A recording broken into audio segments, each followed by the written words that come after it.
সাক্ষী রেখে দিনের ভোট রাতে করেছে। আপনার মরা মানুষকে নিয়ে এসে ভোট দেওয়ানো হয়েছে।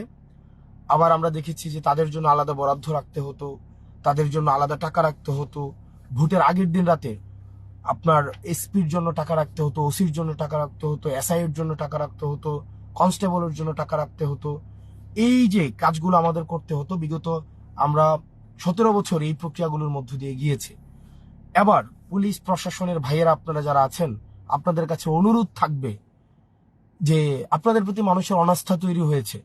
এটা এটা এটা সত্য। দীর্ঘ 1.5 দশকেরও আপনাদেরকে যেভাবে সক্রিয়ভাবে ফেসিবাদী কাঠামো নিজে আপনাদেরকে ব্যবহার করেছে, সেটির কারণে আপনাদের প্রতি কিন্তু একটা অনাস্থা তৈরি হয়েছে। এই অনাস্থা থেকে আপনার মানুষের আস্থায় ফিরে আসার উপলক্ষটা হোক এই নির্বাচন। আপনারা দেখেছেন রাজনৈতিকভাবে আপনাদেরকে গত 3টা নির্বাচনে কিভাবে ব্যবহার করে আপনাদেরকে জনবিচ্ছিন্ন করে ফেলা হয়েছে, যার কারণে হয়তো আপনারা রাজনৈতিক কিছু কিছু, সবাই না, কিছু কিছু পুলিশ প্রশাসনের ভাইয়েরা হয়তো আপনারা রাজনৈতিক সহচর্য পেয়েছেন, রাজনৈতিক হয়তো পৃষ্ঠপোষকতা পেয়েছেন, কিন্তু আপনারা কিন্তু গণবিচ্ছিন্ন হয়েছেন, জনবিচ্ছিন্ন হয়েছেন। আমি আপনাদের কাছে করজোর অনুরোধ করব, এই প্রজন্মের 24 পরবর্তী বাংলাদেশের আপনাদের প্রতি অনেক প্রত্যাশা।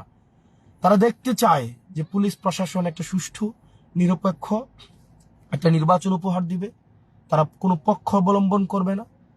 পুলিশ প্রশাসন বিএনপিরও হবে না, তারা জামাতেরও হবে না, তারা এনসিপিরও হবে না, তারা জনগণের হবে এবং তারা জনগণের ভোটাধিকার নিশ্চিত করবে। আগামী নির্বাচনে এই 12 তারিখে আপনাদের এটা হচ্ছে একটা পরীক্ষা।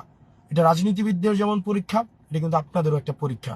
আমি আপনাদেরকে অনুরোধ করব, বাংলাদেশের পক্ষে দাঁড়ান, জনগণের পক্ষে দাঁড়ান, বাংলাদেশের পক্ষে দাঁড়ান। নিরপেক্ষভাবে মানুষ যাকে ভোট দিয়ে নির্বাচিত করতে চায়, আপনারা ভোট প্রক্রিয়াটাকে আপনারা হচ্ছেন আপনাদের যে দায়িত্ব, সেই দায়িত্বটাই হচ্ছে আপনারা যথাযথভাবে পালন করুন। পরবর্তীতে আমাদের যারা সেনাবাহিনীর সদস্য আছেন, আমরা গতবার আমি দেখেছি 2024 সালে নির্বাচনের আগে সেনাবাহিনীর যে ভ্যানগুলো নিরাপত্তার জন্য রাস্তা দিয়ে যাচ্ছিল, তখন মানুষ ভুয়া ভুয়া বলে স্লোগান দিয়েছে।